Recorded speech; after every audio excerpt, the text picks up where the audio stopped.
All right, get fired up. It's a brand new edition of the Association. It is presented by Caesar Sportsbook. Mike Am, Robert Lopez, our coach, David Fizdale, ready to go to dissect a Lakers loss yet again, trailing in the series 2-0. When some of the coaches and the players hit the podium, we'll bring you those press conferences. The Thunder are really good. They just continue to flex here. I mean, there's only so many superlatives that you can use to describe their game. They came into the postseason, favorites to go and win this thing, and they're just steamrolling the competition, Robin. Yeah, man, they got a system that works. The most impressive thing for me tonight was their depth. That's when they put their bench in, that's when they made separation with the Lakers, starters, in fact. That was really impressive. Yeah, but, you know, this is what the champ's supposed to do at home, though. Yep. The Lakers are down their main guy. I'm not surprised at this at all. You know, and I always said this all year, the Lakers have a foot speed problem. They can't keep these guys in front. You look at somebody, like, he's walking to the rim on some of these plays. Like, yeah. And that's been a problem for him all year. J.J. Redick's just done a great job of, like, camouflaging it and, you know, finding ways to protect the guys that can't move their feet. But you can't hide against OKC. So the fact that the Lakers was pushing them for most of the game was actually more surprising to me than them running away with it. Right, yeah. You know, the hard part is we ran the press conferences after game number one, and it really couldn't have gone worse for JJ. I mean, the short answer is he was upset. You can understand the frustration there. Kennard struggled. Austin Reeves struggled. Those guys played well, and they still lose. Like, you mentioned their main guy, Luka, not playing. Like, he's not going out there. He's not going to be walking out onto the floor. You can't make up for what Luka brings to the table. It's just no replacing that statistical, like, output. So, you know, the fact that they don't have him, and even with him, I still think OKC would have been the favorite, you know, relatively. Yeah, I think as much as Luka brings in that sense, like, the foot speed problem is even more exacerbated in that situation. Yeah, because they going at Luka. You know, if you look back at the game, the last game Luka played when he got hurt, they was trying to put Luka in every situation and going at him. So, you know, not surprised that the champs are up 2-0 on this one. I mean, could be a sweep. You know, I wouldn't be surprised if that happened, especially without Luka. You think they're going to get one? Maybe by the power of Braun. Maybe by the power of Braun, but man, even that's kind of a lot of power. He gonna have to really muster up a lot, I think, because this is the champs and they trying to repeat and they're not playing around. They don't let their foot off the gas. They don't have like. Look, the guy's an absolute monster. This team is a juggernaut. I just turned to you. We're watching this interview with Cassidy and SGA. You got J-Dub just kind of walking around in street clothes. I mean, this is a huge part of their championship run. He's been banged up for most of the season, and it doesn't matter. No, once again, J-Dub did not play tonight. SGA was on the bench when the Thunder made their run and pulled away from the Lakers team, a very hot Lakers team tonight. So that was their bench really gutting it out and securing that win for the team. You know, I look at the Thunder and the bottom line is two guys who will be the keys to them repeating as champions. Chet and Caruso. Caruso will have to make threes and Chet will have to at least balance the scales against Wemby, because that's who he doesn't play great against Wemby right now. He's gonna have to find a way to compete at a high level against Wemby. If those two guys show up, they'll repeat. But the Spurs are gonna challenge that. I'm already counting the Spurs in, but I shouldn't be. But if they play the Spurs, the Spurs will really try to expose those areas with them and see if they're weak. Coach, your phone's going off. Anthony Edwards is. You have me looking. I'm like, oh, I left my phone on. J.J. Redick, by the way, is going to come up with some answers. The questions are coming his way. We bring it to you here on NBA TV. Initial takeaway from you, anything that kind of stood out the most? Well, you know, I talked about it a little bit yesterday, them being +9 in the non-Shai minutes, and then, you know, in the second half, we just got blitzed. You know, 32-14, 7 turnovers. They shot 14 free throws during that stretch. So we gotta, we'll look at lineups, we'll look at everything, try to figure out how we can be better in those minutes. You said you expected Austin to have a bounce back. What did you see from him tonight? I thought he did a good job, you know, touching the paint, and, you know, those touch shots were there tonight. Got some good looks from three. just he played a solid game. Obviously, he had 5 turnovers, but everybody on our team had turnovers. You can start seeing like some trends here, and we probably need to go back to the 2 keys we had against Houston, which is take care of the ball and box out, because it's not on high volume, but they've killed us in both games. Every time they've gotten an offensive rebound, they've scored. JJ, you got a technical in the first half. Multiple players had really long, extended conversations with refs. What was sort of at the core of those frustrations tonight? Yeah, I mean, I sarcastically said the other day they were the most disruptive team without fouling. I mean, they have a few guys that foul on every possession, and all the good defenses do. SGA gets like I don't even know, a touch foul, I guess, on the drive. There was a stretch where 4 straight possessions, our guys got absolutely clobbered trying to make an entry pass to Jackson, and Jalen Williams is grabbing his jersey with both arms. That's a turn. They're hard enough to play.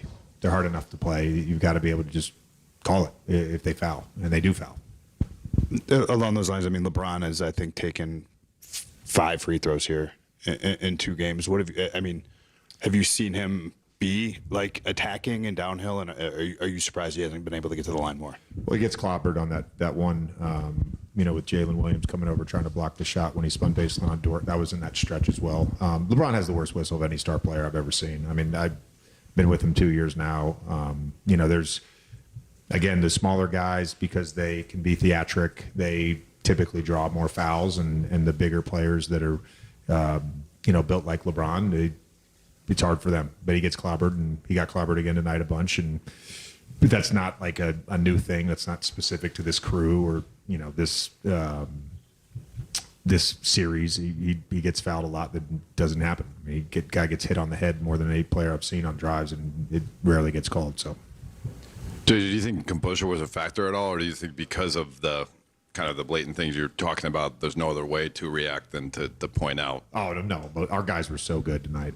Just staying together and poised. That's the emotion's part of basketball. And I think some of the reason they're officiated the way they are is because they don't show emotion. And that's a credit to them. I mean, they've really taken the emotion out of the game. They're super tight-knit. They don't complain to the officials. And they, maybe they're the beneficiaries of that. I don't know.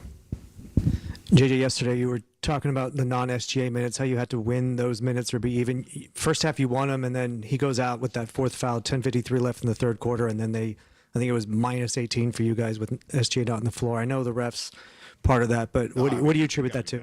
I'm just letting you know how the game was officiated. It's not that we didn't lose because of the refs. That's never the case. You don't lose because of refs. You lose because the other team outplays you. Oklahoma City outplayed us. They shot 13 free throws, I think, in that stretch I'm talking about. And a lot of them were fouls.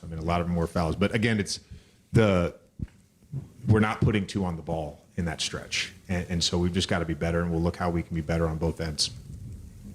Anything else? Thanks, Coach. Thank you.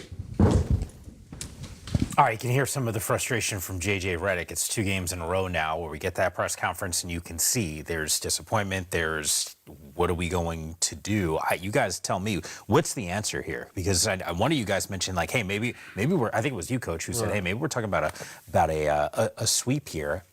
Series just goes back to last. You want me to find an answer for the Lakers against Oklahoma City? Yeah, is that what you're asking? JJ will give you a call. You'll end up on the staff there. This is my chance. So, right? Let's go. I think the reason you see JJ talking about the things he's talking about up there, because I mean, truly, what is the answer for the Lakers at this point? They play, they shot the ball very well tonight. As you said, Austin Reeves had a great game tonight, and they still came up short against this Oklahoma City team. Yeah, and Oklahoma City they're tough to officiate on both ends because every play defensively they're reaching, they're pressuring. They're always being aggressive. What do you call? You could call a foul every time down the court. If you're in that position as a ref, and then on the offensive end, I know people complain about it, but Shai has a knack for drawing fouls, and you could say he's flopping or whatever until the refs stop calling it. He's getting to the line, right? It was like James Harden a few years back, with all of that stuff. And so, at the end of the day, they're winning that battle when it comes to the game being played within the game. All right. Well, one coach, and that's J.J. Redick, not exactly thrilled. We got another one who should be in a better mood. You wouldn't know it. Not with Dagnall. I've seen Oklahoma City lose. Like, that's happened this season. I believe it has. What is the Achilles heel, though? Like, what's going to happen? What's that matchup that makes things uncomfortable? Because at this point, things look relatively easy through the first 6 games. I actually think both teams. I think Minnesota and San Antonio. And it's for the reasons I said before. Like, if you look at the Chet thing, that Minnesota series is physical. And Chet's thin. I don't care how you That's slice his, it. that's his weakness. That's his weakness. And so Minnesota goes after him physically. Why I say Caruso is a critical piece is because if Caruso's not making that corner 3, that allows either opponent to put their best big man defender on them, whether it's Wemby or Gobert. And that keeps them at the rim, disrupting Shai's. You look at what Shai's doing at the rim. Look at how many times he's in front of the rim. If he's not getting there, that changes the way that they play now. And that's why San Antonio really had great success against them, because Caruso didn't make shots in those games. Wemby's roaming around and Shai's not getting his normal, buckets at the rim. And I think, Minnesota presents a similar attack, but in a little different way, but just the same people they're going to try to go after.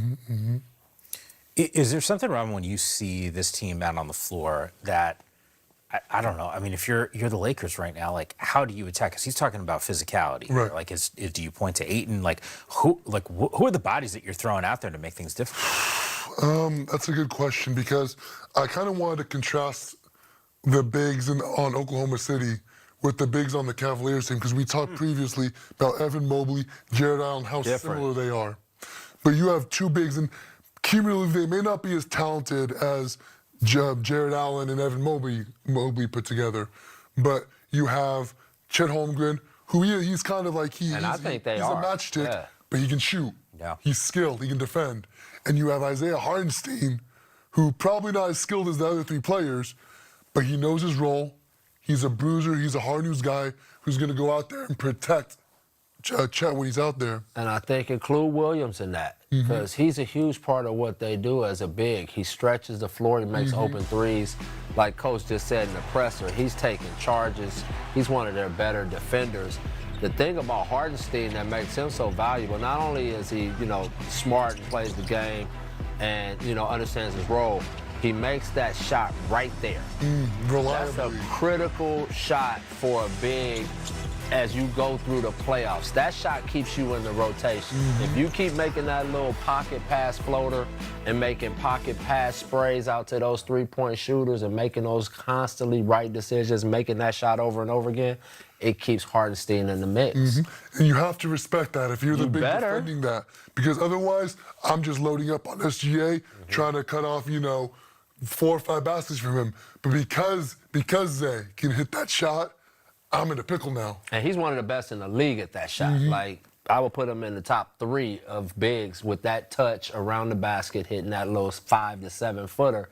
And then they just mix it up. They got the spread 5, and then they got Williams, who I think is a great balance, because he can play with either big, and that gives them a lot of versatility. That variety, exactly that variety, yes. Ton of variety with their lineups, the different pieces. And again, that changes your bench some. Like, he can do so many different things with their bench, and you don't know necessarily what you're getting into. And the thing that I think people don't talk enough about is the subtle improvements that OKC made.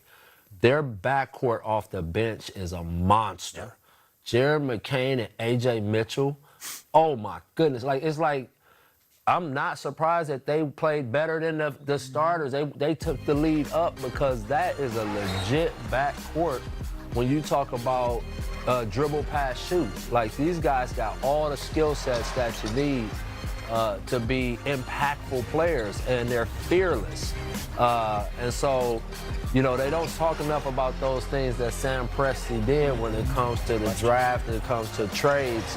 But those are very subtle, important moves, because playmaking wins, shooting wins, and he added that. And, ultimately what he's betting on is that Chet will continue to improve, and when they get to those matchups that we talked about, that he's ready to rise to the occasion. Roster construction's pretty phenomenal with this team. We've been talking about it, the depth, second wave of players. They have two teams. Well, that's my point. What do you think it's like at practice? Oh, I'd love to watch those practices. Oh, I wish I was there. I'd love to watch those practices. You know they're Training getting after camp. each I would other. want to see training camp. That's what I would want to see. I bet that's a fun training camp to watch because those guys go. But literally, they have two teams. And I guarantee you they got 2 or 3 guys on their G League team that could be playing for somebody else's team. That's how good Sam Presti is at evaluating talent and accumulating talent. You know, he's just a master at it. He's built 2 championship run teams. You know, the KD and them didn't win it, but they played against us in the finals. Yeah. And then he built another team with this team. So you got to give Sam a ton of credit in this. Yeah, you just think about that old adage, right? Like iron sharpens iron. We've seen the injuries, the wave of guys coming in and out of this lineup, and it hasn't mattered because some of these role players have come in, and I think you put it best. Like it's almost like having 2 starting fives when you're out there ready to go. And the depth has obviously been huge for this squad. It's a big reason why they continue to roll through the postseason, and right now up 2 games to none against the Los Angeles Lakers. Still awaiting a few of the players to hit the podium in OKC. As soon as they do, we'll bring you their comments and thoughts from the Lakers side and the Thunder side. That's still to come here on The Association.